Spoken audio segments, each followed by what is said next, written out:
A low-ranked American tennis player is banned after testing positive for marijuana at a tournament.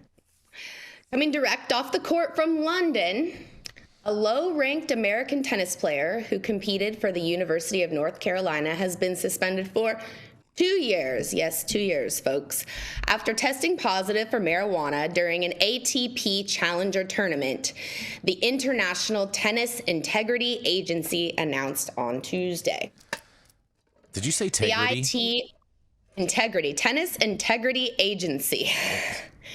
The ITIA said Casey Kenya in competition urine test contained cannabis in August of 2023 at Cary, North Carolina, where he lost in the doubles quarterfinals. He is a 21-year-old with a career-high doubles ranking of 1,317th place and has a total career tennis earnings of, wait for it, $482, according to the ATP website. Now, you guys, the pay rate is something we can go ahead and talk about on another time, but for now, stick with me about the cannabis. The tour's site shows that all of his ranking points and all of that prize money were earned during the lower tier tournament in Cary, and everything he accumulated there must now be relinquished, says the ITIA. The news released Tuesday from the London-based ITIA said Kenya was unable to show that he bore no fault for the violation, but the agency said that it accepted that the player, quote, did not intentionally breach the provisions of the sport's anti-doping program. That was the reason for the 2-year ban, the ITIA said, and an intentional violation is punishable by a 4-year suspension. They really cut him a break there. Mm-hmm. Kenya's period of ineligibility began February 2nd when the ITIA's decision was issued and will expire February 1st of 2026. His results, prize money, and ranking points from the Cary event and any tournament after that until now are forfeited. During a suspension of this sort, a player is barred from playing or even attending a tennis tournament. Can you believe that? He can't even attend the tournament, which is absolutely just crazy making to me. I can't even wrap my head around this. So it says during a suspension of this sort, a player is barred from playing or even attending, guys. You can't even go what? Anyway, long story short, this is a big fat piece of shit story, and I can't even believe that the tennis organization behind this is standing on this. I'm gonna lob this ball now on over to my fellow correspondents and let them serve up their own opinions. This is Carmen Sacramento coming at you for High at 9 News. That's very cute, Mandy. I see what you did there. That was very cute. Yeah, lobbing and serving and all that. But man, I'll tell you what. I think this headline is so triggering because they're like a low-ranked American tennis player. Like they didn't even mention their name because no one's gonna know who the hell it is because it's a low-ranking player. There's an integrity organization in tennis. Well, how much more pretentious can you get as a sport? Well, I think that... I understand that for doping and for other forms of cheating and whatever, that makes sense. But to bring cannabis use under the organization that is the oversight for integrity in the game, I think is a little bit absurd and heavy-handed. Mm-hmm. Yeah. I mean, but the international outlook on drugs is still, unfortunately, under the control of a bunch of idiots and morons. Mm-hmm. They do this, Soham, because how does this involve integrity? Okay, and how is this doping? Okay, I never heard of cannabis enhancing your performance. That's why we're trying to stop you from doping. I thought it was artificially enhance it. I thought it was a performance-enhancing drug. I think it is, but I think that's the problem. They cannot classify it as a performance-enhancing drug because it completely undermines their own argument by following all this bullshit propaganda and fake medicine that they've perpetuated for so long. So those two things cannot coexist. So they cannot actually call it a performance-enhancing drug. So they just, they say you're undermining the integrity of the game, which, again, how is this guy getting a leg up from using cannabis?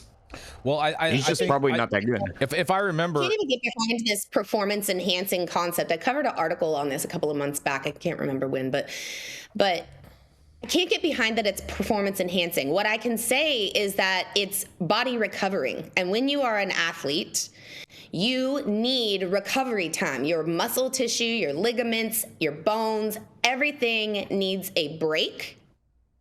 And if we're going to go ahead and call, cannabis a performance enhancing drug, then that would be like, I don't know, calling Tylenol a performance enhancing drug. Like, it's just not, it doesn't work. It doesn't line. Right. But that's the problem with trying to define things in these antiquated ways. I mean, they still call things a drug, based upon some misguided concept. What the hell does a drug mean? Mm-hmm. Okay, we can't even get agreement on that. But these concepts that, you're performance enhancing because you're cheating then, okay, and then this involves integrity. When you ask them to define this, the foundation of everything just falls apart because they quite literally are full of shit. Mm-hmm. They don't want to have someone confront them with scientific facts and evidence from out there, people in the field dealing with people recovering from sporting events. And what you do, enhance your ability. Mm-hmm. You're taking things to, steroids. You're taking, enhancers of your hemoglobin. There's a lot of things you do to make you a better performer. Okay? Smoking weed is not in that category. So this continues to just be obfuscation because I told you not to do it, therefore I'm going to spank you if you do. Yeah.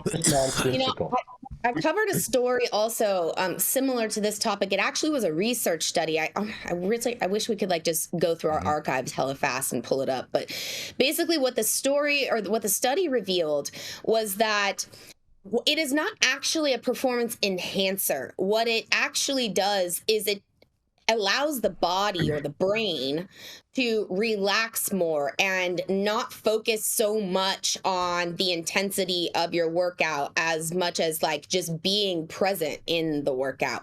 It's more about a mind altering, not a physical alteration, according to the research study. They're really talking about how psychologically you're more relaxed. And so therefore, your workout is probably going to be more beneficial.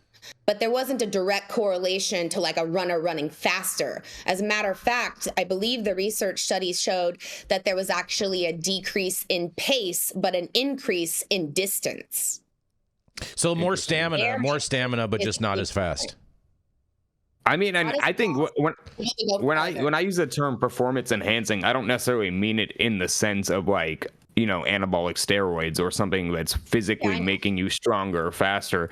I mean, I think you're right. The point you made about is Tylenol a performance enhancing drug when you brought that up earlier, Mandy. I think that's a very valid point. There's a lot of things if you're a professional athlete, probably everything that you're introducing into your lifestyle is in some way performance enhancing, and where that line gets drawn is in some areas very clear. Obviously, I'm not saying that people should necessarily be able to just freely take steroids and compete. Although, side note, I think there was some talk about some new Olympic competition or athletic competition, but it's open to anybody who wants to take steroids. That'll be interesting. But unrelated, that sounds like something to watch right there. Yeah, that sounds dope. We have the athletic weed Olympics, and we'll just see what happens. We'll compare our stats to other sports organizations and see what we're working with. Our marketing campaign, right, Mandy? You know what? I won the steroid-enhanced weed smoking Olympics. Okay, you couldn't make the NFL. Come over here. I think the only reason that this story is so out there, because I remember a couple months ago there was a story that we covered about a tennis player that was kicked, that was not allowed to play because I remember some fans were complaining about the smell of cannabis in the stands during the game. Do any of you remember this? No. I think it was the U.S. Open, if I remember correctly, and a bunch of the fans were complaining about the smell of cannabis in the stands. Oh, it was the tennis. It was the U.S. Open in New York, right? Yeah, that's absolutely what it was. Yep. Exactly. See? Oh, shit. Turn down the lights, turn on some Led Zeppelin, and enjoy the show. What the fuck's wrong with these? I heard that. And on that, we're going to go to a commercial. Like weed every show. Come on.